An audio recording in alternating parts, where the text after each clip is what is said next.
Okay, again, good evening, everyone. We are now recording. This is March 15th, our March 2021 Journal Membership Meeting. We have a packed agenda as like every month, but I first want to thank you for taking time out of your schedules. You know, we had daylight savings time and there's more sunshine out, at least a little bit. So we won't keep you long tonight, but we're going to get right to business. With that being said, I'm going to ask on the vice chair and co-chair of our Religious Affairs Committee, Ms. Rosa Dunkley, to open us up in prayer, please. Thank you, Sister Rosa. Heavenly Father, this once more again, God, we come to say thank you, Father God, for another day. Thank you, Lord God, for allowing us to gather tonight together, oh Father God, to do the business that's ahead of us, in front of us, Father God. God, we continue, Father God, to pray for those who are suffering from the coronavirus right now, Father God. But we're praying, Father God, for healing on their behalf. In Jesus' name we pray. Amen. Amen. Thank you, Sister Rosa. And thank you, Pastor Davis. You know, your Religious Affairs team is just knocking out the park. With that being said, we're going to go ahead and do, we're going to suspend with the rules. Typically per Constitution, there is a set order that we conduct business in the NAACP. However, we set our agenda and we're going to suspend the rules. So I'm asking for a motion.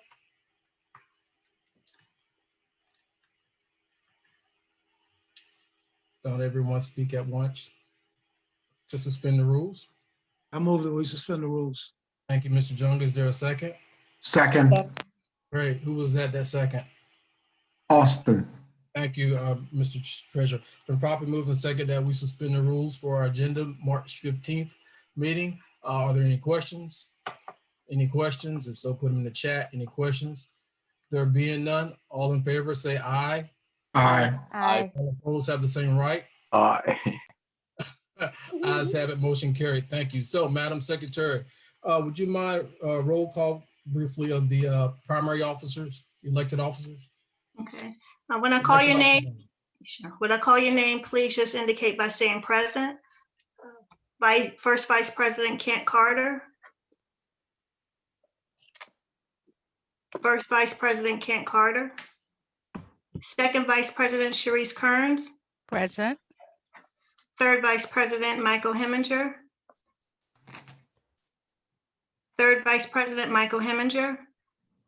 Treasurer Roy Austin. Present. Assistant Treasurer Adriana Spain. Present. I'm the Secretary Wanda Younger. Assistant Secretary Dominique Jenkins. Assistant Secretary Dominique Jenkins. Executive Committee at Large Karen Nightingale. Executive Committee at Large Karen Nightingale. Executive Committee at Large James Younger. Present. Executive Committee at Large Simone Walker. Executive Committee at Large Simone Walker. At Large Member Carolyn Kane. At Large Member. That's it, Madam Secretary, just those elected officers. Thank you very much. I think Mike came on while you were giving the roll call on officers. So Mike, do you want to consider yourself our president and accounted for, sir? Good evening, Mr. President. I am present. I know you're busy. Well, thank you all. Okay, we're a little bit ahead of schedule. I'm not going to sit here and run my lip tonight. We do have with us those of you that have registered. You should have received a copy of the agenda in advance. So with that being said, you see what's going on, the sequence of events, and you know me, we will stick to the agenda. So with that being said, we're a little bit ahead of schedule. But I just want to, again, thank each and every one of you for coming out tonight. There's a lot of places you could be on a good third Monday, but you're here with us, the Arlington branch of the NAACP. And we consider each and every one of you that are on this call family, right? Family, we're all family. So again, I'm just so happy. We're at 63 folks here. We've been having a lot of meetings lately. I think our last meeting we had about 280. Thanks to the Education Committee, we were blowing up Zoom, but it's a good thing. So with that being said, I think with us tonight, we have a young gentleman who says he wants to be an elected official. And I said, is that really what you want to do? Nah, but he's with us. He's he's family just like everyone on this call, but he has ambitions. So with that being said, he knows he's going to have 3 minutes to say whatever he needs to say.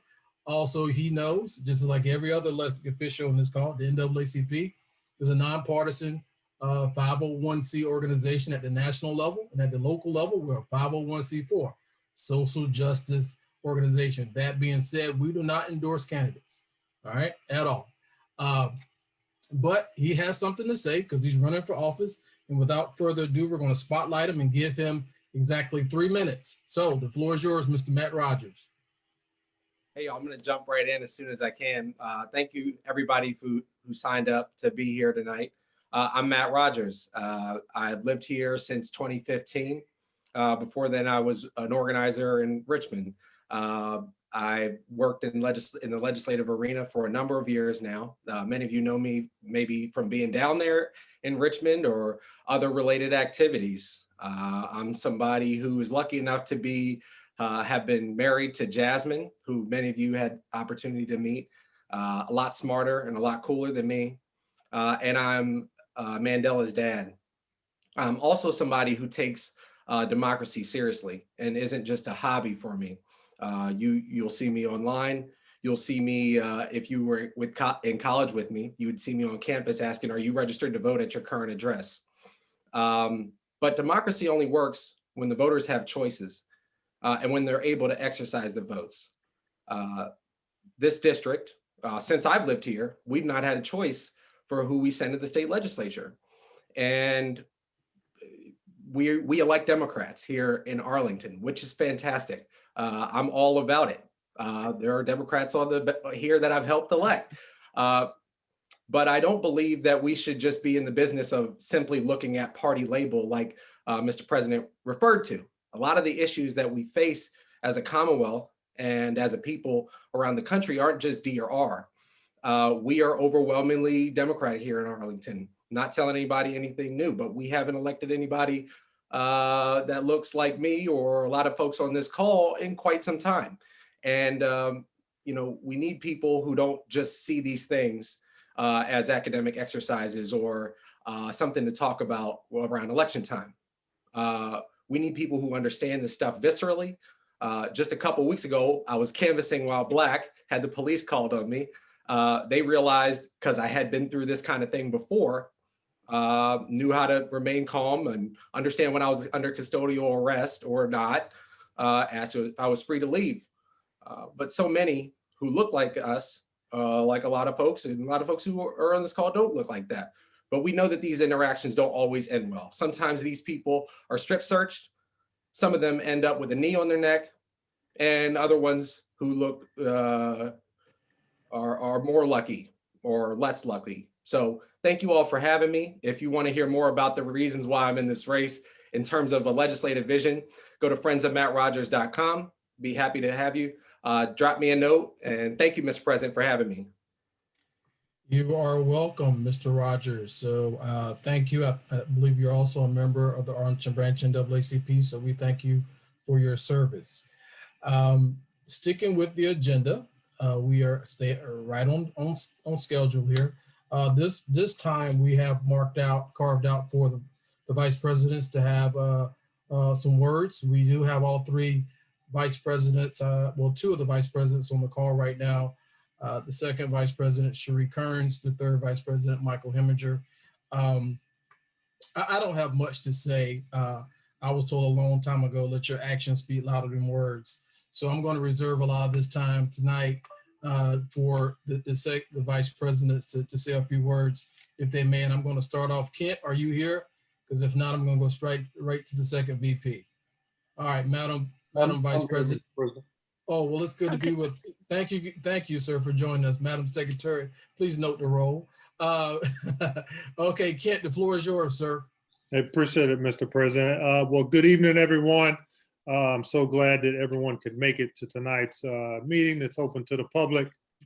Just looking forward to tonight's presenters. Don't really have much to pass on, but that I'm excited continuing to fight for you guys. And I'm so grateful and thankful to everyone that helps out on a daily, weekly, and yearly basis. You guys are awesome. I'll yield my time, Mr. President. Thank you, sir. Just made note, just check your screen names. We've had this issue in the past. We didn't have it the other night, but somehow I'm in a part of Arlington. The secretary started this up and my name keeps popping up on people who are joining the call. So just check your name and make sure you're not Julius Spain Sr. Okay, Madam Second Vice President. Good evening, everybody. Thank you, Mr. President. I don't have much to offer up tonight. I think a lot of what I'd have to share can be shared by Simone when the Ed Committee briefs out. Thanks, everybody, for being here. Thank you, Madam Second Vice President. Okay, Mr. Third Vice President, you still with? No, there he is. I know you have something to say. Go ahead, sir. Mr. President, and good evening, everyone. Just real quick, wanted to let everyone know that the branch is a part of the county's complete vaccine committee. I attended a meeting over the weekend, so there will be more information that'll be forthcoming. I'm also a local housing commissioner. I just want to let everyone know there's a lot going on with housing in Arlington. There's the Fair Housing Plan, there's missing middle, form-based code is under review. So there's so much going on. I want to encourage everyone to get involved. Reach out to me directly if you want to figure out how to do that. You can also attend a housing commission meeting, or and we have a local housing committee here in the branch. So lots of ways to get involved, and there's lots of stuff going on behind the scenes. Really important to make sure that your voice is heard. Thank you, Mr. President. Thank you, sir. And we are way above ahead of schedule. I did put in the chat, our next briefer is going to be with us in just a second, the Honorable Patrick Hope, but let me go ahead and say a few things. You heard the third VP, Madam Reverend Delisha Davis. We had our executive committee meeting yesterday, and she gave us some good news because the NAACP, as a partner, our Religious Affairs Committee has been working, helping register citizens in the community. So, Pastor Davis, you want to take a minute because we don't have you laid out on the schedule. You want to tell the audience about the good news from yesterday, the 100 and some odd registrations? Sure, I will, Mr. President. We are grateful tonight. The Religious Affairs did have our first meeting today, and we had a few people that were there, and we're looking forward to doing a lot more. Because the branch is a partner with the Complete Vaccination Committee, and some of the churches are partners as well with Neighborhood Health, we've been able to do some things in the last 2 weeks. County officials reached out to me in reference to people of color being able to be vaccinated, sent us the appropriate information. I sent it out to as many of the faith community contacts that I had. There are 5 traditionally African-American congregations that are working specifically on this right now, but we have reached out to larger communities of faith as well. And as of yesterday, we had 117 persons that we registered and have also already received their first vaccination. As of today, we have 136 people that have been registered and vaccinated, and we have appointments for people all throughout this week. So if anybody that you know is having a difficult time setting up an appointment to be able to do so, I'm about to put the website into the chat right now. Instead of simply, you can still sign up for Virginia Department of Health, but also sign up with us because we have people in the respective churches that are making calls and setting up the appointments, and we can make sure that your people do get in. We want to change this narrative because people of color do want to get vaccinated, and we want to make sure that they are. Thank you for this opportunity to serve, Mr. President. Well, that's great news, Pastor Davis, and you brought some cheerful noise into the Lord yesterday when you at the executive committee. But I will tell you this in the few minutes that we have, that the NAACP Arlington branch is not satisfied with the direction of the rollout for the vaccines. Okay, and there's a number of reasons behind that. We believe strongly that the government, it's a government program, but we've had lessons learned almost a year to prepare ourselves for this encounter. And it seems like we got somewhat left behind. Be it as it may, we can throw all the blame to the governor's mansion, but I think there was a lot of work we could have done right here. And this whole line about vaccine hesitancy within the Black community, you know, we need to dispel that myth, because I will tell you, there's a number of people of color in Arlington who have reached out to me, who've reached out to the NAACP, and it's just like, can't wait to get the vaccine. So when I hear folks try to talk about, well, there's hesitancy within the Black, no, it's not. We'll be able to measure that later on the other side when we have more vaccines than we possibly need. Right now, people really want to get vaccinated. And there's also something to say as I move around Arlington, you know, in places like Waltree and alike, you know, I'll be quite honest with you. I told the executive committee, you know, I went and got a shot last week, and, you know, it was about 3 Black folks there in South Arlington. Now, I'm not saying that happens every day, but it was just, it caught me. And I just realized, you know, what's going on here.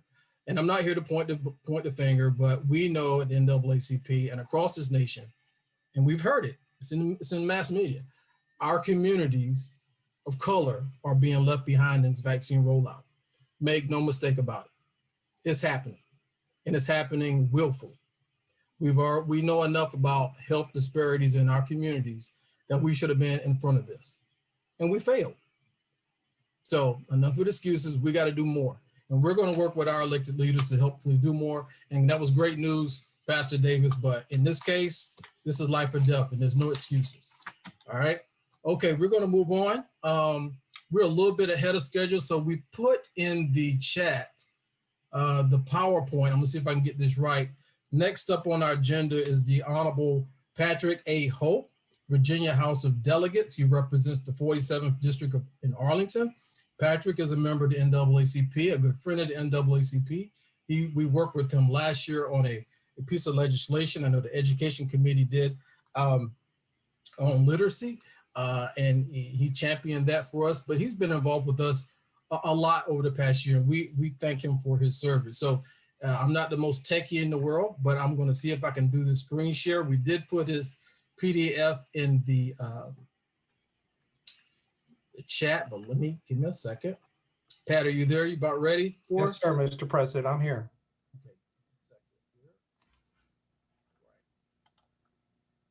Okay. Are you able to pull it up? Yeah, I'm pulling it up right now. Well, while you're doing that, why don't I go ahead and get started? I know you wanted to. That's a good true politician. Take every minute you can, sir. Go ahead. The floor is yours. I don't want you to start the 10 minutes. I know how much you like to stick to the timeline. Anyway, thank you. You're on spotlight. Go ahead, sir. Yeah, thank you for having me. I know Delegate Lopez is here also to speak, and we sort of wanted to divide and conquer. The session was another spectacular session. I'm going to talk to you a little bit about some of the issues that we focused on. I chair the Public Safety Committee, which oversees all of our gun violence prevention bills. It also oversees the police reforms that we passed in the special session in the fall. And I'm also a member of the Courts of Justice Committee, which I'm one of the senior members there. And that's where all of our, of course, criminal justice reform bills go through. I'm going to talk to you a little bit this evening about the gun violence prevention, a little bit about the budget, and a little bit about some of the successes that we had with criminal justice reform. But I got to tell you, when you look at a sequence of events from the 2020 session, the special session in the late summer and early fall, and what we've set to accomplish here in this session, I have to tell you, it's nothing short of historic and consequential in changing people's lives. The first thing I'll chat with you about is gun violence prevention, and just sort of give you a little overview of what we passed in the 2020 session there. I'll go very quickly. Universal background checks, extreme risk protective orders, 1 handgun a month law, require gun owners to report lost or stolen firearms. That last bullet at the bottom is one that Arlington County took advantage of over the summer, was to allow them to prohibit guns in public spaces. Many people aren't aware of this, but you could go to a library, you could go to the government buildings, and you could carry your guns, but not anymore. And they took full advantage of that authority that we gave to them. I'm going to go to the next slide. So fast forward here to 2021, we wanted to build on that progress. We passed bills to ban firearms in polling places, banning firearms in the Virginia Capitol and state government buildings. And these are two areas that I think are all about democracy. People's constitutional rights to come and redress their government, constitutional rights to come and elect someone of their choosing, that people are being intimidated or threatened in any way. And we wanted to remove those threats in those two bills right there. Allowing more, don't go yet. Yeah, there you go. Allowing more time for state police to conduct a background check. Hope Delegate Lopez talks about that bill. Preventing domestic abusers from possessing a firearm. Allowing school boards we don't have this here in Arlington, because Arlington School Board, they own the building that they conduct their meetings. But many school boards don't own the building. They maybe lease the building that they have their school board meetings in. And so this would allow them to ban firearms in that building as well too. I'll talk about the ghost gun and 3D printed guns later on, but that was a disappointment because that bill did not get passed. Go ahead to the next slide.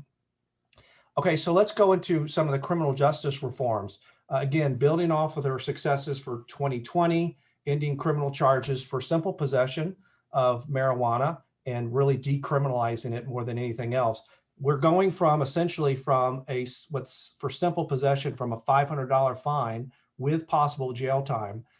And so we're totally reversing that from 2020. So go ahead and go to the next slide, please.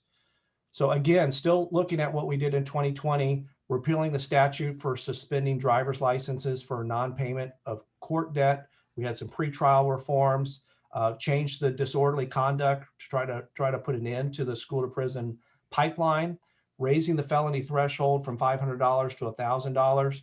These are all things that we've been building on over the last year or two, and we're keeping building on some of these things. I anticipate that you'll see another effort to raise the felony threshold even higher, probably next session. Go to the next slide, please.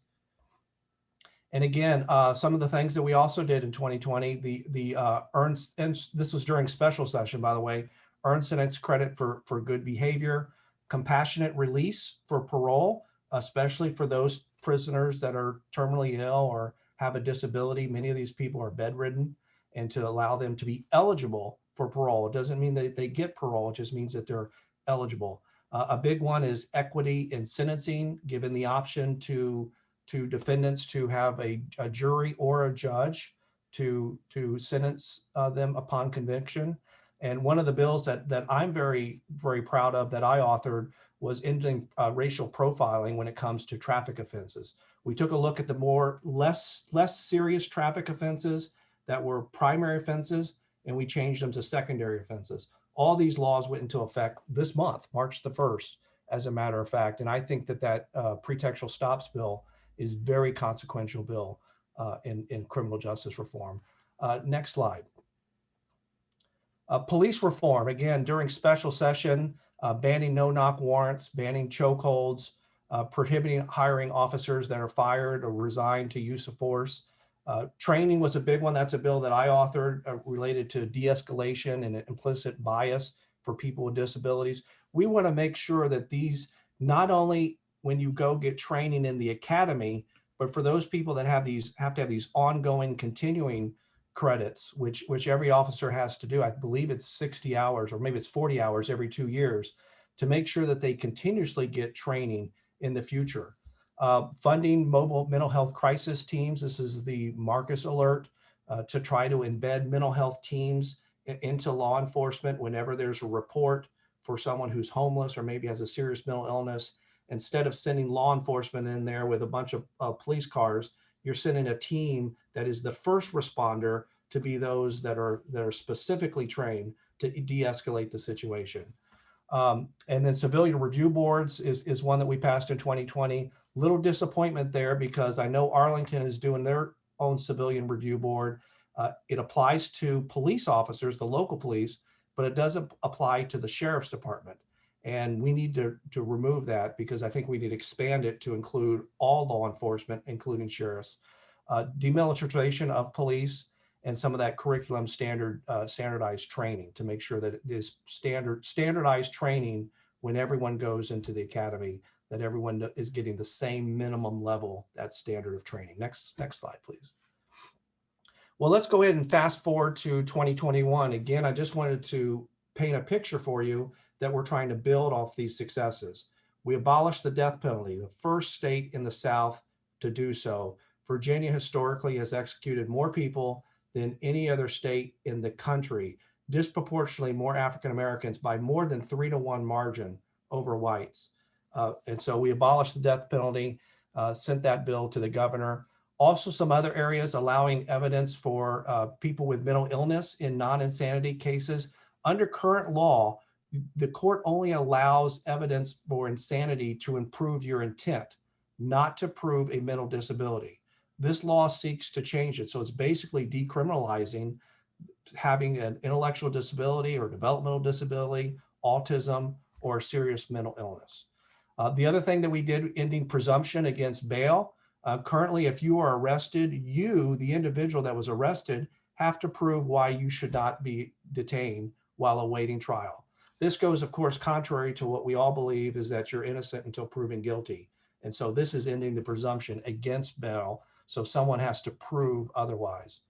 Next bullet there is ending the felony pendant larceny. This is basically a 3 strikes and you're out law for your third misdemeanor larceny. You could steal 3 soda pops and at separate times, and the third offense is clearly a misdemeanor, but it could count as a felony. And so we ended that. So many of these people that end up committing these types of crimes, these low-level crimes, are homeless, they have a serious mental illness, and there's no reason that they should be charged with a felony for their third offense. And then, of course, we create degrees of robbery. The current law has a mandatory 5 years for robbery, and we just created different degrees based on the seriousness of that offense. Next slide.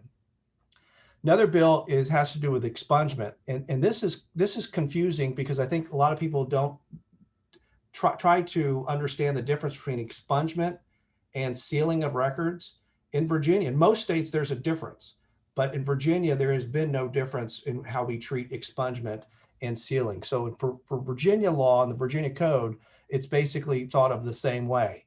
And so what we do here for expungement is that automatic sealing of these 9 misdemeanor convictions, they are automatically sealed. For those misdemeanors that are up to the class 5 felonies, they will be sealed, but they have to go through a petition-based process. So that's really the difference here. You need a higher attorney, and for these types of offenses, in order to go through that process, in order to get your conviction expunged. And of course, this takes effect until 2025. One of the reasons why we had to delay it so long is because we had to get our court records up to code. And so we did put some money in the budget for that purpose, but that's the reason for the delay there. Next slide, please. Okay, so this is a big one, of course, is a legalizing adult use marijuana legislation. And so some of the specific areas there is that we set up a new authority to license all retailers. And so it's a new cannabis authority that we're standing up. If you're used to the alcohol model, we use ABC to be the authority that oversees that process. We're setting up a brand new authority. We expunge of misdemeanors, and the regulatory process, in other words, when you would be able to start applying for licensing, is July of 2023. Now I put this sentence here in red because I want to draw your attention to it. We, in my view, is a mistake, is that we tie sales to legalization. And all of that would start in July of 2024. And so the big question that a lot of members of my caucus have is, why are we waiting? Why are we going to allow criminalization of something that is going to be in 2024 to be legal? And so people can still be charged with a misdemeanor offense. And so why are we waiting so long? And so that's something that the governor has committed to working on. I don't know if it's going to be this July or next January or somewhere in between, but I know the governor's taken a hard look at that, and that's exactly what we need to be doing. But we should not be tying the two together. And a number of members of my caucus think that it's waiting too long. The revenue is really real, and it's things that I think is really important that we not lose sight of here, because the revenue can be brought in and done some real good for individuals. 40% would go through pre-K and at-risk communities. 30% for workforce training by over-policed areas, 25% for substance abuse prevention. That's a key one because especially for people underage, at that top bullet point that I didn't mention, is that's a real important point, is that for those people that are underage that are caught with simple possession, what are we going to do to them? We don't want to criminalize underage.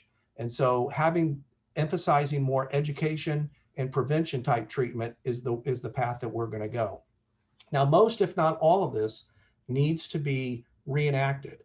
And of course, that is an issue for a lot of us here, because what happens if something happens to the House of Delegates that it turns Republican, or something happens in a governor's race before 2024?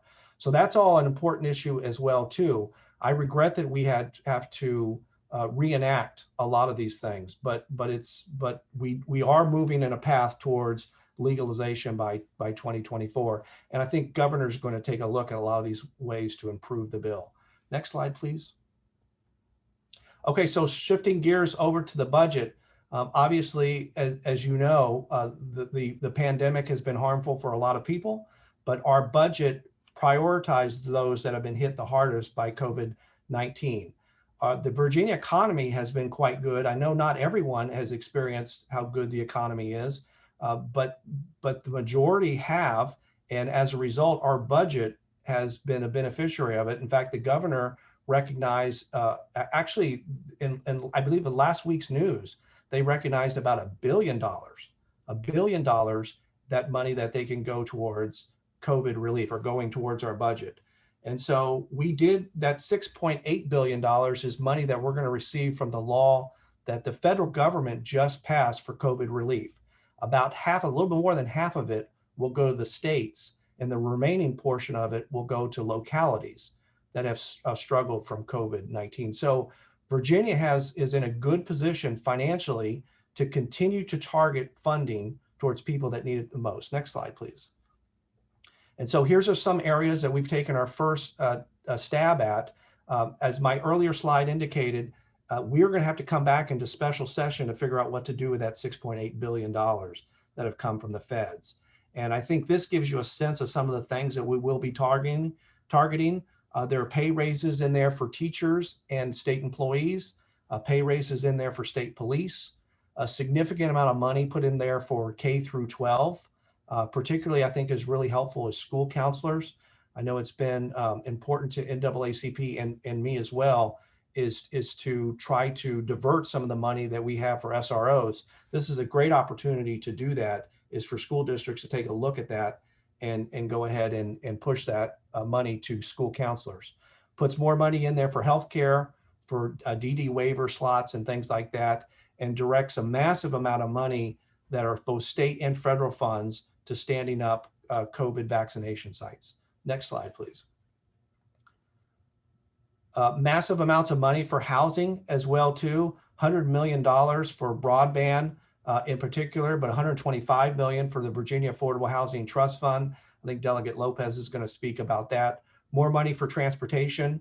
Judicial is a big issue as well too. We are going to expand the size of the Court of Appeals from 11 judgeships right now to 17 judgeships.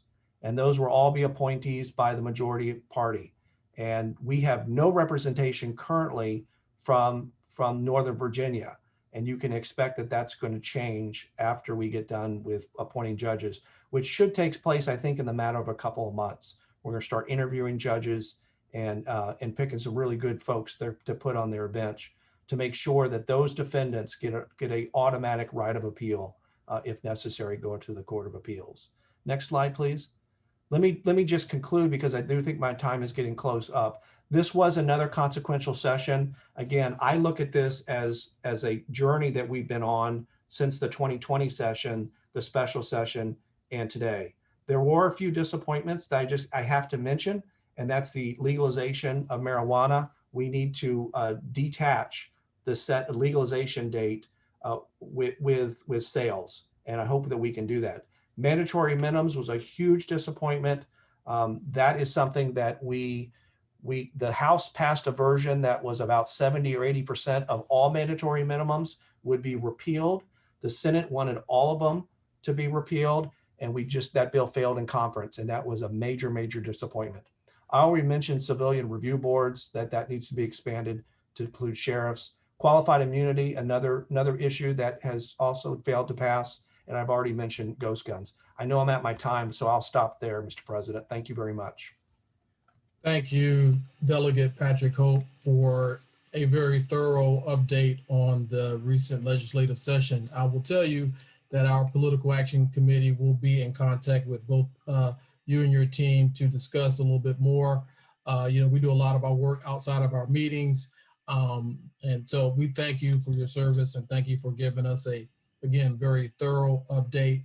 The PDF has been shared with everyone on the call. I know it was sent out prior to, so we really, again, thank you. We know it's not easy down there and you have to work with your colleagues, but you guys and ladies accomplished a lot in this past session. So hats off to each and every one of you. So next we have the Honorable Alfonso H. Lopez, Virginia House of Delegates. My neighbor here in Penrose represents the 49th District in Arlington, which includes parts of Eastern Fairfax County. Alfonso, are you on? I'm right here. Hey, JD, Mr. President. All right. Hello, everyone. All right. So, Alfonso, the floor is yours. You are spotlighted, sir. Thank you very much. I appreciate everybody. And thank you for your time tonight. What Patrick talked about was exhaustive. It was quite possibly a huge amount of stuff, a huge amount of bills, a huge amount of policies that have fundamentally changed Virginia. And he only touched the tip of the iceberg. All right. We have fundamentally changed Virginia in 2 years. We have, arguably, not only was 2020 an historic year in terms of how Virginia changed, but this past session, 2021, and the special session over the summer were arguably, combined the most significant legislative session in modern Virginia history. We have now moved Virginia with our progressive legislation to being on the front lines, not just in the South, but in the nation, on nationwide efforts regarding criminal justice reform, immigrant rights, environmental protection. So let me just try to touch upon everything that sort of Patrick didn't talk about, because it's rather extensive. I'm not going to get into the weeds a lot, but I will just sort of hopefully touch upon a lot of the high level things. I joked a while back and I said that, if you give us the opportunity to take the majority in 2019, we will pass historic legislation, and the work of a lifetime will be the work of a few afternoons. And I wasn't joking. And my colleagues, we were not joking. We did it. And so, I also tell a story that in the second Thursday of last session, we passed in one day, 7 of our 8 major sensible gun violence prevention bills, payday lending reform, and no excuse absentee voting on the floor of the House of Delegates. If any one of those bills had passed in my previous 8 years in the House of Delegates, it would have taken up weeks of media coverage. It would have been a focus of our advertising. It would have been a focus of our messaging. On that day, it was just Thursday. And we would pass for the last session, over the summer, this session, it was just Thursday every day, because we would pass just considerable number of progressive legislation that fundamentally changed Virginia for the better. So just the tip of the iceberg.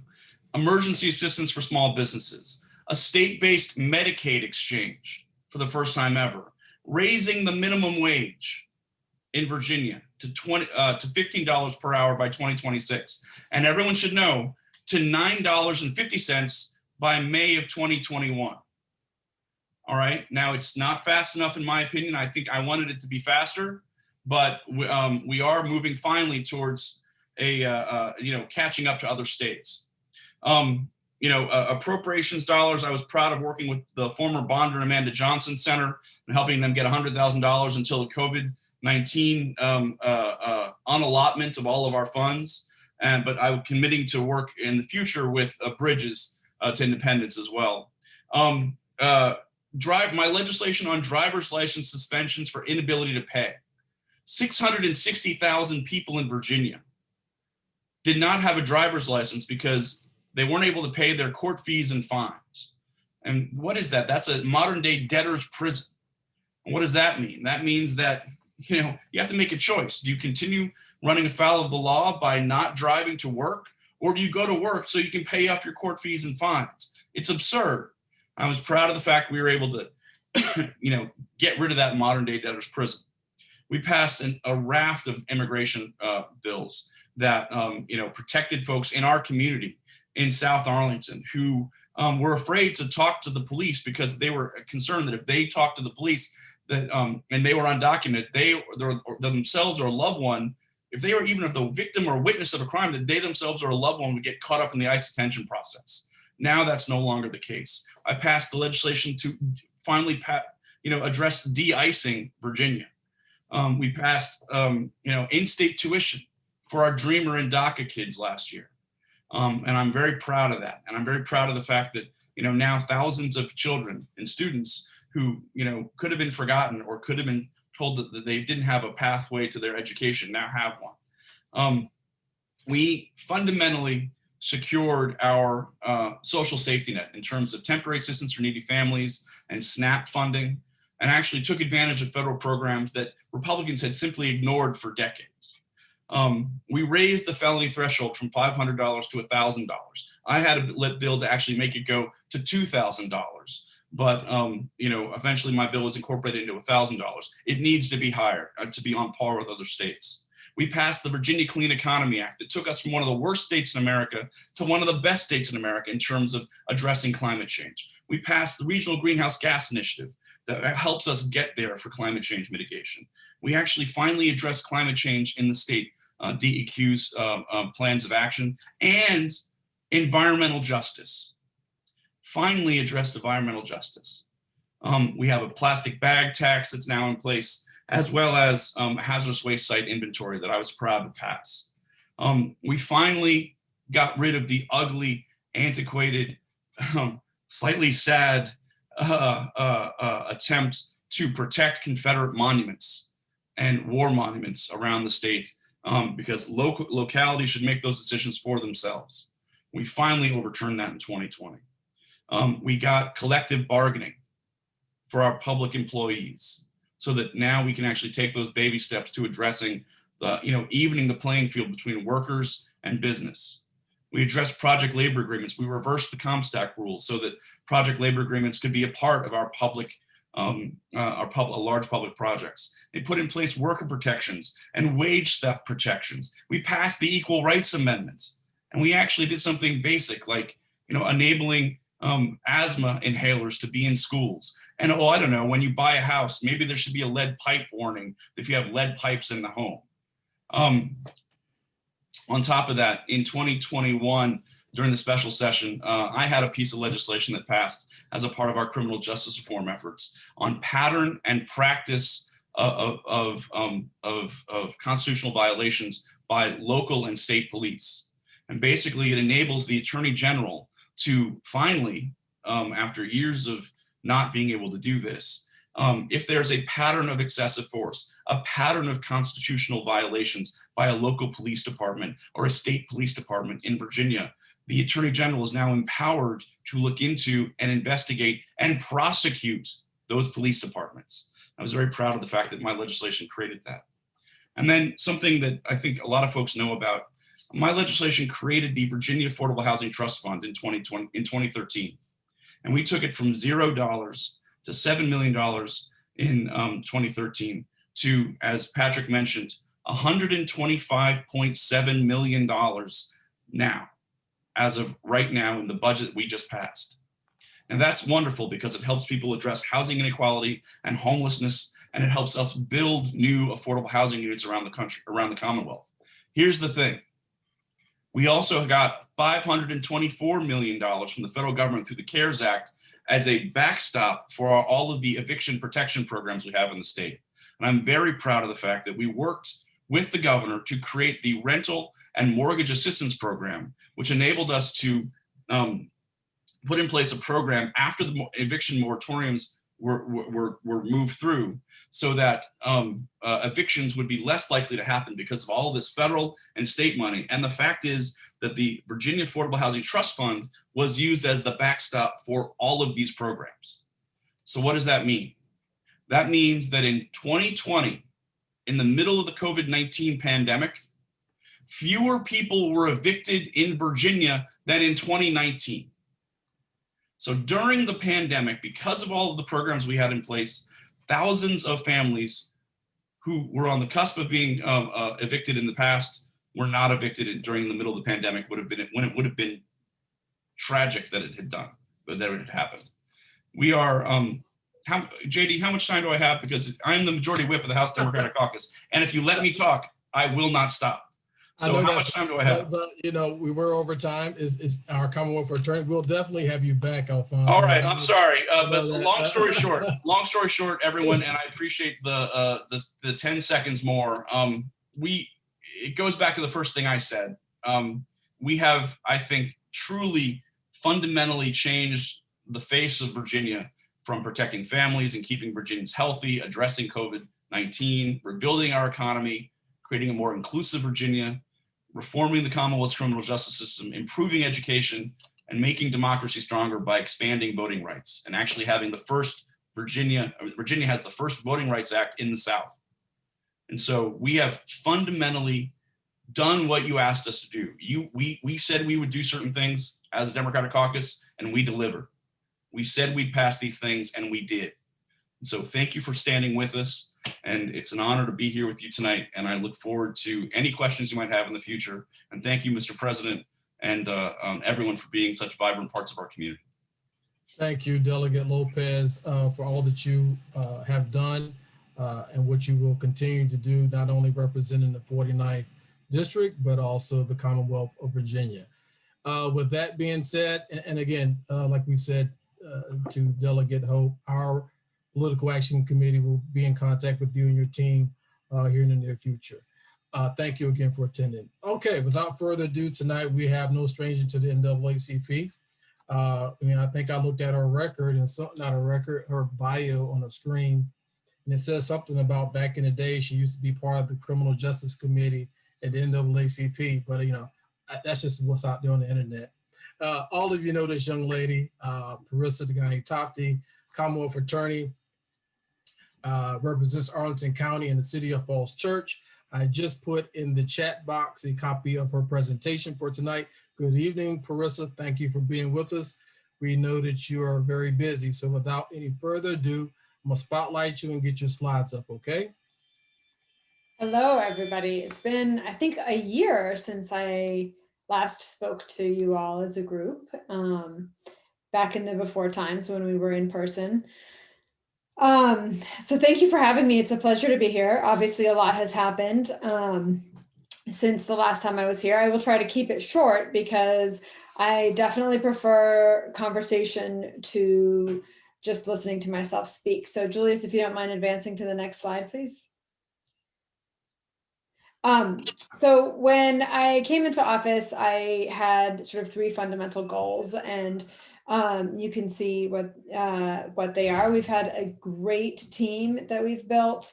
We started with sort of very deep questionnaires for the folks that were there, and to sort out who we wanted to keep. We've hired some really amazing people, including former defense attorneys, including former Capitol attorneys, and some really, really top-notch prosecutors from other areas. We have tried to establish trust and rapport with stakeholders, including the police, the sheriff, DHS, the defense bar, the courts, OAR, and have been building bridges continuously and constantly, and fulfilling campaign promises. And for those of you who get the newsletter, which I think Izzy is on this call, she is primarily the the force behind it, you will know that we have been doing a lot, and we've been announcing a lot of things every single month or every couple of months. And I'm going to go through just a tiny fraction of what we've done, because I could bore you all for 2 hours. Can you go to the next slide, please? So I always talked about 4 core functions: priorities and policies, community engagement, advocacy, and management of the office. If you go to the next slide, we can talk about some of the things that we've done in terms of priorities and policies within the office. I want to start with restorative justice, because it is, to me, one of the most important ways in which we can transform the criminal legal system, and to make it more fair, and to make it more fair in a way that doesn't replicate the mistakes that we made in the past. And the sort of core original mistake being the way that we have otherized really Black people, and the way that we have created a false myth about Black dangerousness. And I see restorative justice as a way to really start unraveling that myth. Some of the other things that we've done are, and in terms of restorative justice, excuse me, I was on the working group all last year when we came up with the strategic plan. And we have a pilot program, Restorative Arlington Youth and Young Adult Program, for 16 to 24-year-olds that are charged with serious crimes that would result in detention. And we are actually in the implementation phase of Restorative Arlington. We helped launch the behavioral health docket, which is available before plea and after plea. And the idea of that is to give folks wraparound services who have mental and behavioral health issues, so that we don't end up criminalizing mental illness. We started, related to that, we started the Arlington Disability and Justice System Coalition, which we're trying to use to address the needs of folks with intellectual and developmental disability at all stages of the criminal legal system, with a focus on prevention.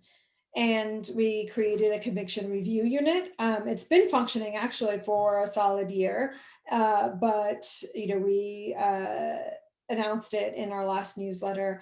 And the idea of it is to work with ACPD and other stakeholders, including nonprofits, to conduct thorough investigations and evaluations of wrongful conviction claims. And so it's about innocence claims, but it's also, we're in the process, for example, of reviewing 31 cases in which a DNA analyst who had testified improperly about DNA mixtures. We received information about 31 cases in which she had been involved. And so we are undertaking a thorough review of those cases, not just for innocence, but also just to determine what effect that testimony had on a person's conviction. And we overhauled our discovery process. Defense attorneys are no longer required to come into our office and take notes on files. Instead, we provide open electronic discovery, meaning emailing discovery when it's appropriate. And we have multimedia duplicator machines also that allow for quick duplication of voluminous files. And doing this has actually sped up the resolution of some serious cases, which is exactly what I hoped it would do. Can you go to the next slide, please? In terms of community engagement, I was on the PPG and attended almost all of those meetings, along with Kent and some other folks on the NAACP. We do have the newsletter so that we are constantly keeping the community updated. I'm here and I'm happy to go anywhere anyone asks. And we created, we redid the Operation Safe Station to remove barriers to treatment. In the past, Operation Safe Station was operating out of the magistrate's office, which really discouraged participation of the service. For 2 years, not a single person took part in it. And the idea of the program is supposed to be where if you have an addiction issue, you can come with your drugs, get rid of them, but also ask for treatment. And we helped to update its policies and move it to fire stations and try to make it a safer place and a place where people would be less likely to be questioned and more likely to actually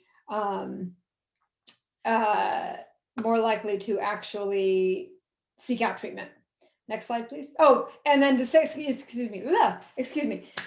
We also started our community advisory board. So we have a 16-member board, and the purpose of it is to, really have a two-way communication between members of the community, representing sort of a wide variety of constituencies and opinions, but also to really help build up programs and policies that are really sort of deeply rooted in what the community identifies as its wants and needs. And we're focusing on restorative justice, we're focusing on mental health and diversion, we're focusing on data and equity impacts, and community engagement as well. Okay, so now you can go to the next slide. I promised that I would use my voice to advocate for things that were important, and Delegates Hope and Lopez talked about some of the things, and I was really excited that many of the things that they mentioned were things that I supported, including the criminal justice reform for youth, raising the age that people can be tried as an adult, bringing in the possibility of parole after serving 20 years if you were sentenced as a juvenile, and removing disorderly conduct as a charge for things that happen on school property or at school events. Obviously, cannabis reform, something near and dear to my heart, is making the writ of actual innocence available to people who pled guilty, because we know that 10% of the people who've been exonerated by DNA in this country actually pled guilty. And so it gives them a chance and a way to get into court to challenge their sentences. I supported the informed juries in early 2020, and also the ability to have judge sentencing in the special session. In this past session, I supported FOIA reform so that people could have access to investigative files. I supported death penalty abolition, the abolition of mandatory minimums, and expunging and sealing records. Next slide, please. In terms of managing the office, I talked a little bit about sort of who we'd hired, but when we came in, and Pamela can attest to this if she's on the call, we had a server that was in a closet that was pretty much full, so full that our computers were crashing every day.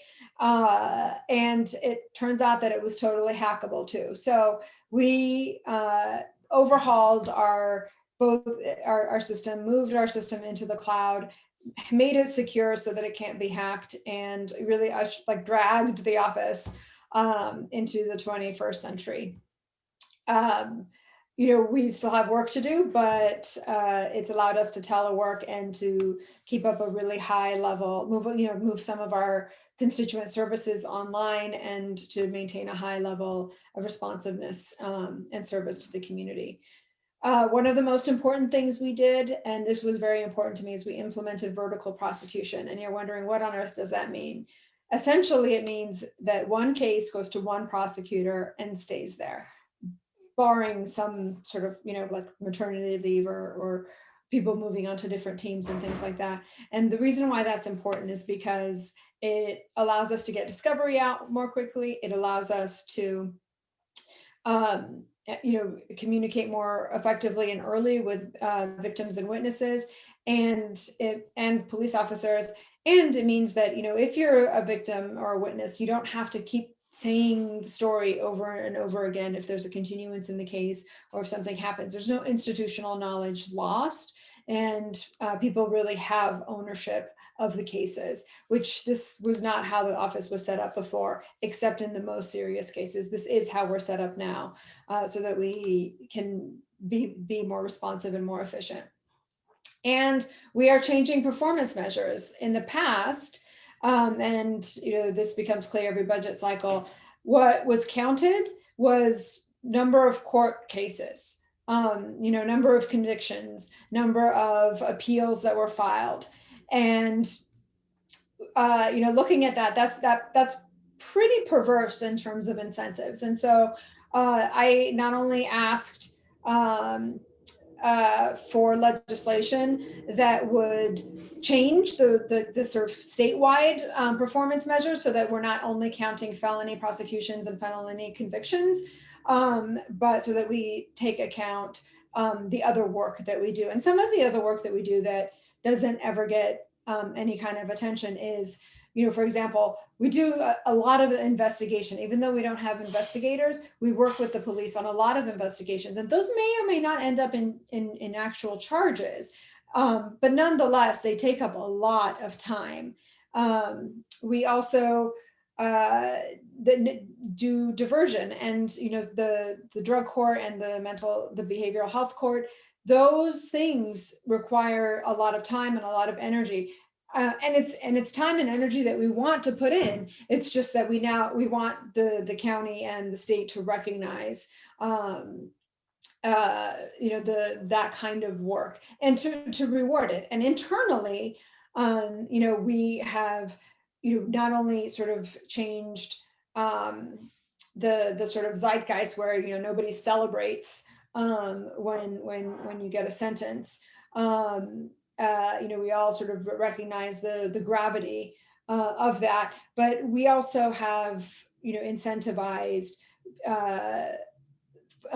things like coming up with creative solutions to cases and trying to really take a more holistic approach and creating things like the Developmental Disability Coalition.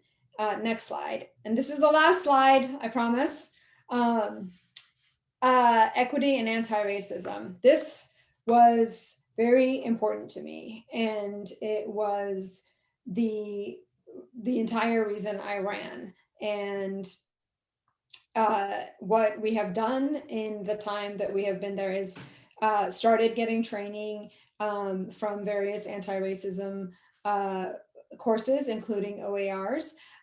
We have brought in people to train us in terms of, sort of like trauma and race, and how law enforcement reads trauma behaviors as dangerous behaviors, and how to sort of account for some things that look like, for example, consciousness of guilt in some contexts, but really could just be trauma behaviors, or things that look like aggressive stances, but are really ways of metabolizing anxiety, particularly for communities and kids who've experienced trauma. We are partnering with Motion for Justice, which is an offshoot of the Vera Institute, to actually train our prosecutors, sort of like subset of prosecutors on anti-racism prosecution, and to train them on how to obtain and analyze data, and really, workshop our policies and with actual cases to make sure that we are looking at things through an anti-racist lens. And with that, because it is the most important to me, I will end this presentation and ask what you all want to hear about.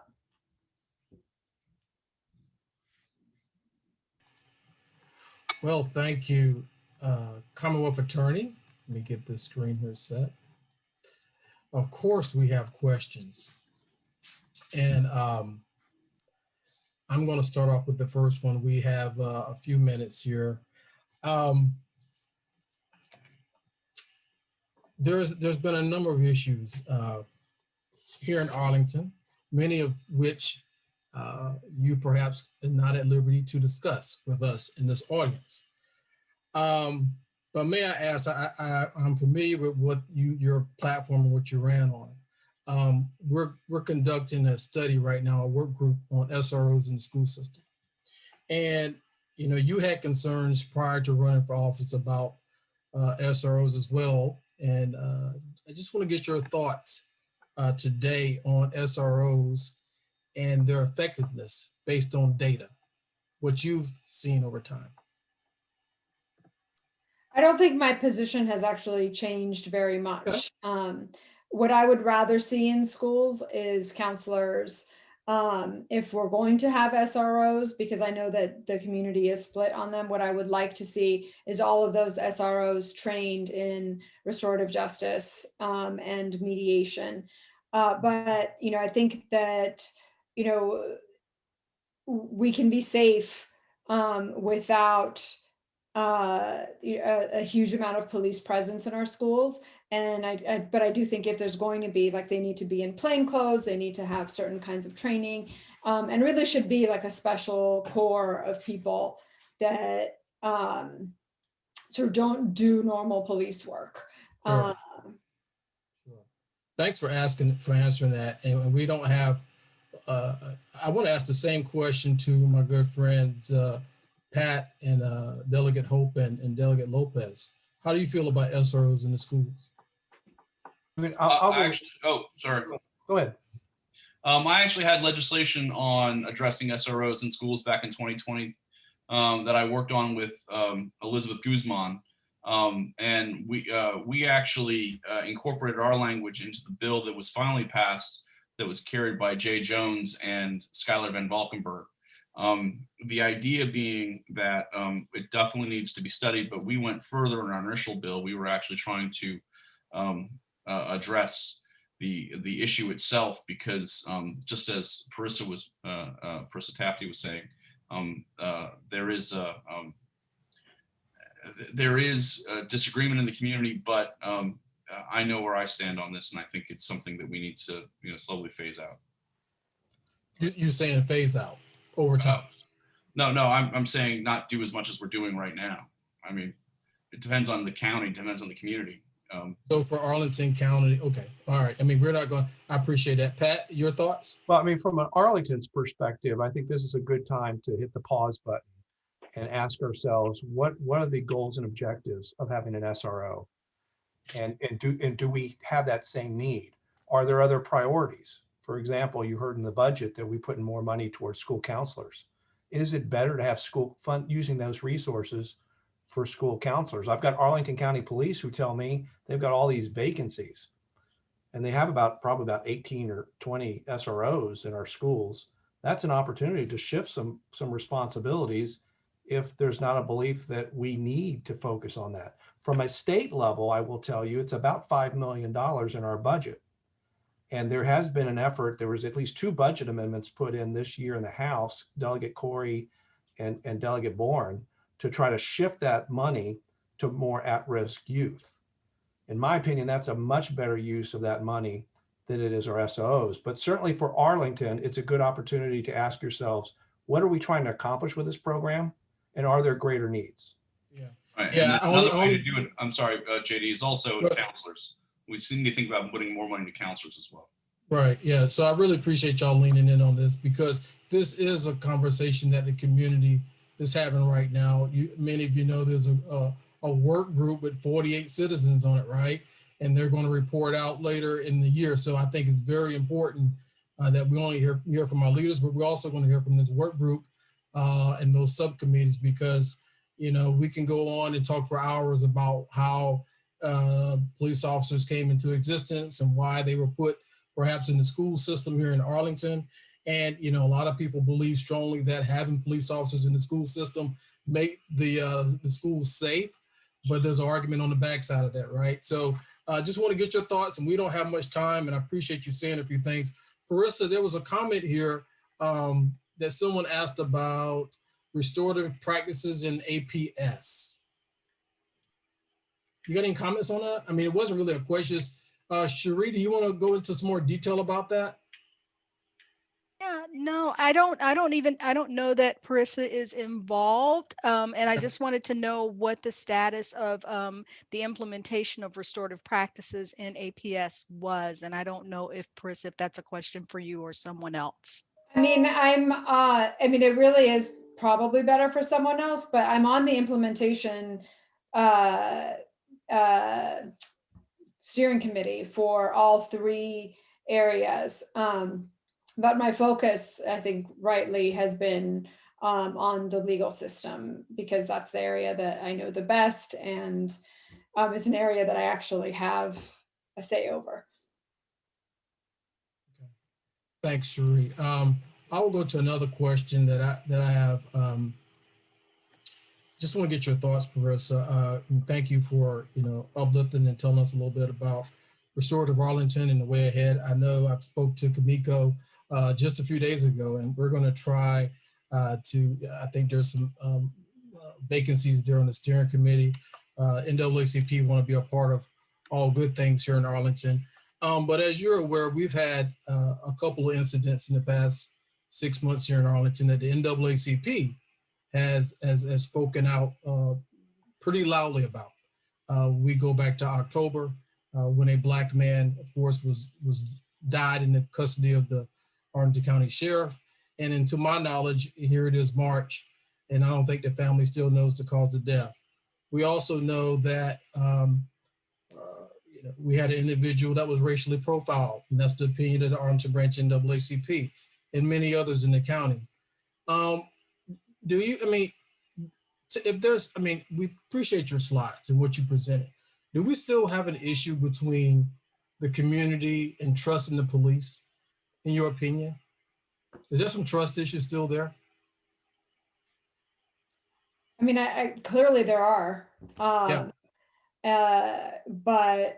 and, in terms of the case with the photographer, I had really hoped that the parties would engage in a restorative process, and had suggested that to you and to the other folks that were involved, because there were things that went wrong in that situation, but there were also some things that that went right. And I think that the parties understanding each other and understanding what each other's perspective and experience is would have been really helpful. And I would still support a restorative process for that. In terms of the death in the jail, that is being investigated, and I'm actively involved in the investigation. Obviously, I can't comment on it. If and when there are charges or there aren't, I am still going to be constrained because I can't discuss open cases. And there are very strict ethical rules about not making any kind of public comment that would influence a jury if a case came to trial. And so, while I would like to just, share everything, I have very strict constraints about what I can and can't say. But I have spoken to you, Julius, and Kent, about the situation, and I am very keenly aware of where we are as a society and the need for independence in this investigation. Thank you for those comments, and good. I do appreciate your candidness and just as much as possible sharing with us your thoughts, and by no way, shape, or form in this place we're trying to kind of put you in one of those situations but just to be told, it's a very emotional and it's on the thoughts and it's on the hearts and minds of many folks here in Arlington, and I put myself in the place of the families of those who have either been profiled in the case, died. And I know for certain in certain parts of America, justice would perhaps already have been served, or we would have got down to it. And when we're dealing with elected officials, whether it's the county or the school board, for example, it's not really excuses, but everyone proceeds with caution, right? I'm like, listen, someone died, and this is the 5th Black man that's died in Arlington in 5 years. Let's wake up and smell the coffee. Something's going on. Matt Rogers, you have a question, and I'm gonna let you do that. Then we got to move to our committees. Thank you, Parisa. Matt has a question for you. Matt Rogers. Yeah, very quick. Thank you, Parisa, for all your support on all the important things that we need to do here in Arlington. I had a question about cannabis policy, something that's very important to me. In terms of pure numbers, and I know everyone hates those kind of questions, apologize everybody. Everybody hates the kind of quantifiable questions, but in the year before you were elected, how many cannabis cases, how many possession cases were prosecuted? And then what about last year? So I don't know how many, but what I can say is that it was the most frequently occurring charge. Oh. So I don't know off the top of my head, but in the years prior to 2020, it was the most frequently occurring charge. And unfortunately, 57% of the people who were charged with simple possession of marijuana were Black. And so it was also a charge that disproportionately affected Black people. What we did and when we came in is with very few exceptions, you know, except for where there was a public safety issue, we stopped prosecuting those cases. And we have been put through the ringer by the courts for doing that, including having to write briefs in cases that would never have seen briefs in the prior administration, including having to file all kinds of things that never were asked for in prior administrations. And so there definitely has been some resistance. Thank you. Thank you. Yeah, and thank but you. I don't back down. So I'm a And, troublemaker who doesn't back down. and Matt, you're doing a good job shaking that baby. Keep up the good work. All right, we're going to move in real quick. You know, ladies and gentlemen, thank you, Parisa, for being with us. I'll take y'all spotlight, but we really appreciate you, and you're welcome anytime. We're going to be in conversation with you, you know, from this point on. You know how we do. So appreciate you coming out tonight, and your team, Izzy, Pam, and the whole crew there down at the Commonwealth Attorney's Office. With that being said, you have your agenda, ladies and gentlemen. We're going to go through this. The executive committee met last night. We had a good conversation. Some of the reports were shared with you in advance, but real quick, is Jacob Williams on? And before we go there, I want you to see, like tonight I have the screensaver up, background. People say, hey, Spain, you be doing, but I'll tell you what, ladies and gentlemen, it's not about JD Spain. It's not about, you know, one person in the Arlington branch NAACP. It's about those volunteers behind me, many of whom are on this call, and they are the ones that's making it happen. You know, so we've been able to galvanize and bring together a great group of leaders in the community, and they're all about civil rights and social justice. So stand by. We appreciate it, and thank each and every one of them when you see them or you chat with them. Jacob Williams, are you on the call? Community coordination? Okay, we'll move on. I don't think Maya's here with us. Reverend Dave, excuse me. I'm on the wrong agenda. I'm looking at executive committee. Economic development. Megan Brew, are you with us? That is me. I'm here, JD. Can you hear me? Yeah, Megan, please, no more meetings. So as JD alluded to, my committee has done a significant number of stakeholder meetings as we just were founded or revitalized, perhaps we should say, kicked off again in January. We are connecting on the last Sunday of this month, March 28th at 7:30, so that we can reflect on those meetings, start charting a path forward in terms of how we want to get involved and advocate in Arlington. I am also grateful, JD, this will be a little bit easier to consider, but I am connecting with a couple of my fellow committee chairs just to see where there might be some cross-pollination between our work. So again, just trying to stay unified as one NAACP. But I will drop my email in the chat if you're interested in joining. We are always welcoming new members to the committee. Thanks so much. Yeah, I'll toss it to the next, JD. Yeah, great. Yeah, and again, for those, look at their reports. You'll see some of the work that they've been doing in between meetings. And Megan, thank you for all that you do. We're going to move on to environmental and climate justice. We have another rock star, Gabrielle Cantor. Hi there. We had our meeting a week ago, our monthly meeting. We had some great discussion about a few different things. You can read the summary in the report, but basically we talked about the Energy Masters program in Arlington, which is focused on affordable housing and winterizing, saving money and saving energy for people in affordable housing. So we're talking about how we could move forward with that. And then we also talked about the tree canopy and how we want to move forward in speaking with Arlington County leaders about what we want to see in development in our county. So that's about the summary, but there's a lot of stuff behind the scenes that's also happening. So feel free to message me or contact me if you want to join or just find out what we're up to. Okay, thank you, Gabrielle. Next, we have Kellen. Are you on? Kellen and Tim and Mike with our housing trio. Yep, thanks, JD. So for the Housing Committee, we met earlier this month and we heard from tenant representation at the Serrano, which is a AHC apartment. They've had ongoing issues related to sort of unsafe housing conditions, ongoing maintenance issues, and sort of mistreatment by the management. AHC has taken steps to resolve some of those issues, but more work remains to be done. So we're continuing to communicate with the tenants and with AHC to see how we can help move that forward and resolve those issues.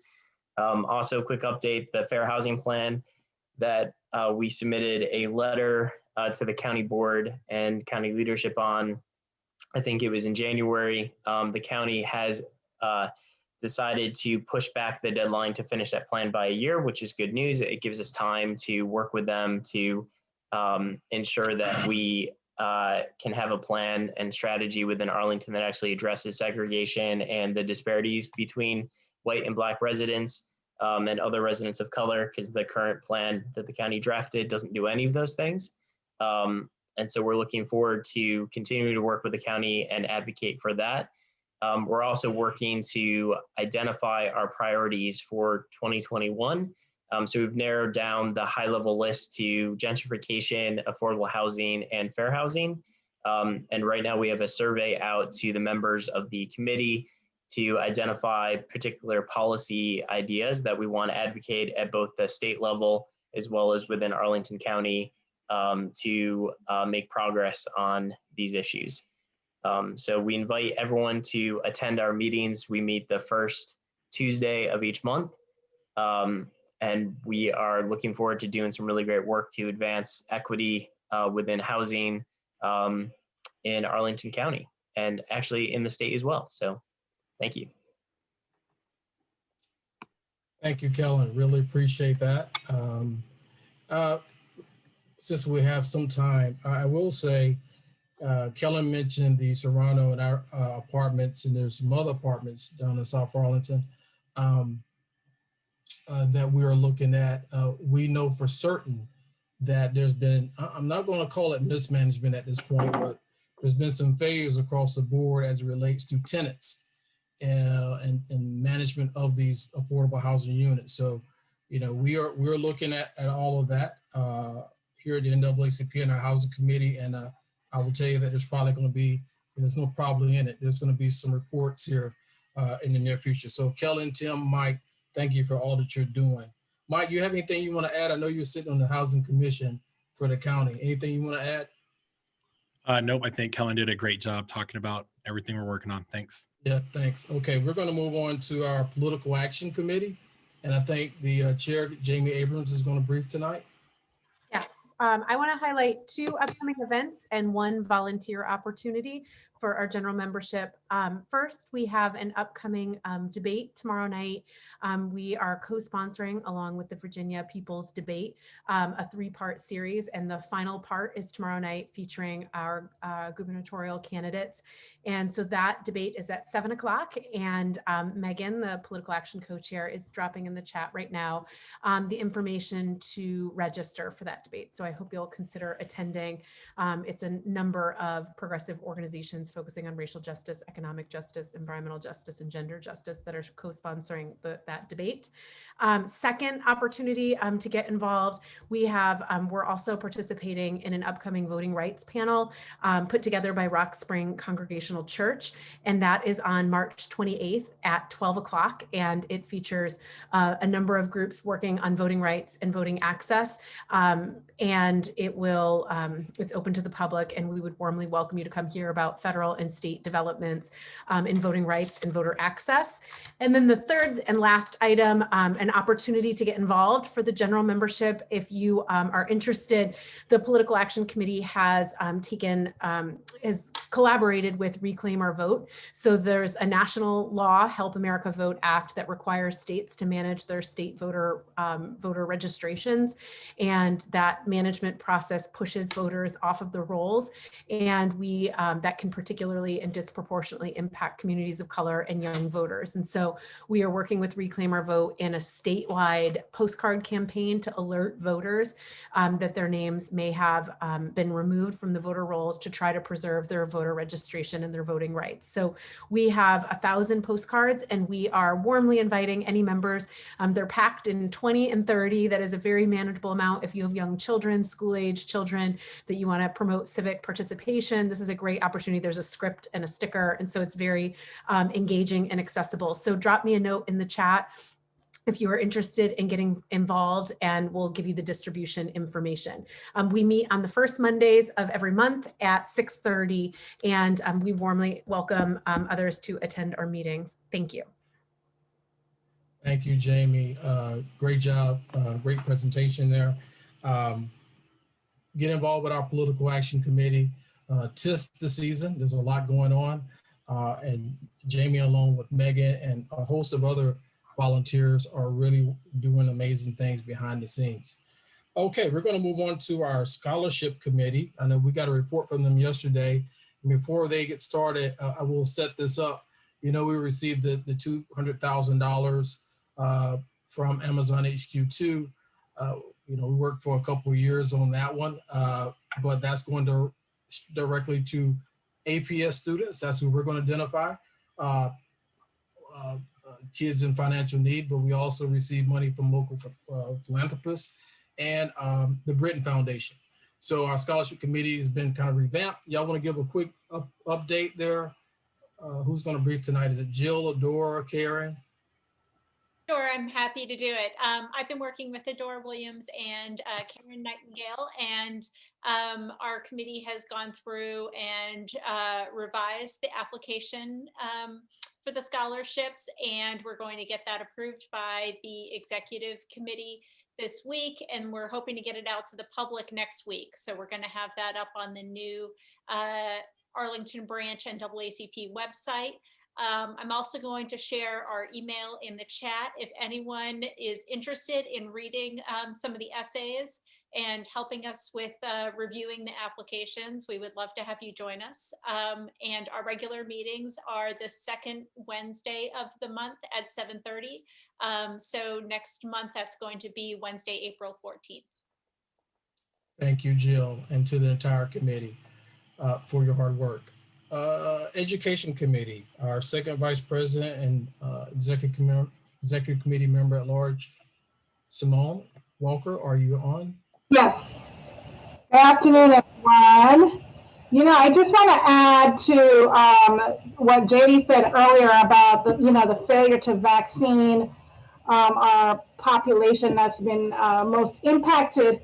I just want to add the point that reverberates into education, because many of our students from the lower economic households also live in those households that have elderly family members, multi-generational households. And so, you know, we need those household members vaccinated, because it impacts our students' health, it impacts their ability to come to school. And so I just wanted to add that it's not just a vaccination issue, it's an education issue as well. Last week, Monday, we had our Push Out documentary. We had over 280 people registered. It was a smashing success. And it's a documentary by Dr. Monique Morris on the criminalization of Black girls in schools. We're also going to try to show that documentary again to a targeted group, which is our school resource officer working group. So we're working to schedule a viewing for them. specifically as well. Our branch, our education committee, has joined a couple of forged some partnerships. We are now meeting with all the education committee chairs for Northern Virginia and a little west. So as far as Stafford and Fauquier, Prince William, Fairfax, Loudoun, and so we're all meeting monthly and sharing notes because there's strength in numbers. And when we decide to advocate for an issue, we're going to support each other so that we can be heard. We've also joined the Virginia Joint Coalition for Learning Disabilities and Literacy. And that is a coalition that's comprised of Decoding Dyslexia Virginia, the Virginia Council for Learning Disabilities, the Reading League Virginia, the Virginia branch of the International Dyslexia Association, as well as the Fairfax and Prince William branches have also joined this coalition. We're working on developing or resending out a needs assessment to offer free professional development to our educators and anyone who needs it. From that coalition, we were introduced to a tool developed by the UVA's Equity Center that compares the SOL reading scores on how Black students are taught to read and white students are taught to read, or the impact it has on all of us. And it's an interactive tool that you can plug in your school district, and you can compare across the state where you fall, where your district falls. It is disappointing that Arlington, the Black students in Arlington are performing worse than all other Northern Virginia students in reading, except for Fauquier. It also shows that the gap has widened since 2011. So clearly we have much work to do there. And that is all that I have for today. And I'll turn it over to Sharice if she has anything to add. Good evening, everybody. I just wanted to add that the Education Committee is also working on setting up a pilot tutoring program for struggling readers, and we are in the process of trying to find teachers who would like to participate in that program. It's a 2-year pilot. Teachers are trained in Orton-Gillingham. And let's see what else. They're trained in Orton-Gillingham. When is the information session? Simone, when's our second one? Can't believe I forgot that. So we had an information session back in February. I think it was, we didn't have a great turnout. We were competing with the budget presentation by the superintendent, but the next one is on Monday. So it's Monday the 22nd at 7. And so we'll send information out through the branch with a link to sign up if you're interested in becoming an Orton-Gillingham trained tutor with this program. We're targeting economically disadvantaged students in Title I schools in Arlington for after-school enrichment for 2 years for STEM and structured literacy instruction. Right. And the teachers that participate will receive a small stipend for their time. And the reason that we're doing this is that there's a phenomenon, and I'll say this really quickly, and then we'll wrap up. There's a phenomenon in Arlington where it appears that white children are just doing far and beyond their Black and Latino counterparts. But what we know is that what families who have the resources are able to do is to provide tutors and take their kids to writing centers and learning centers. So they are filling the gaps that may be present in APS's instruction. And so they do better because their families have the resources to be able to help those gaps be filled. And that's an opportunity that we want to provide also for a small cohort of students to start out, but hopefully the program will be a success and we'll be able to expand it out to more students in the future. And that is critical at this point because we know that students who were already struggling before the pandemic are having a much harder time now.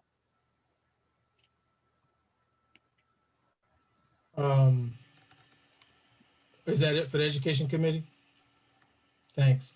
Real quick before we close out, and I'm going to thank Delegate Lopez and Delegate Hope for pushing us past my deadline. But I just want to show you real quick, as of a few days ago, we had 778 members, paid members on the Arlington branch NAACP. I think everyone knows what our goals are, or what our goal is for this year, which is to get to 1,000.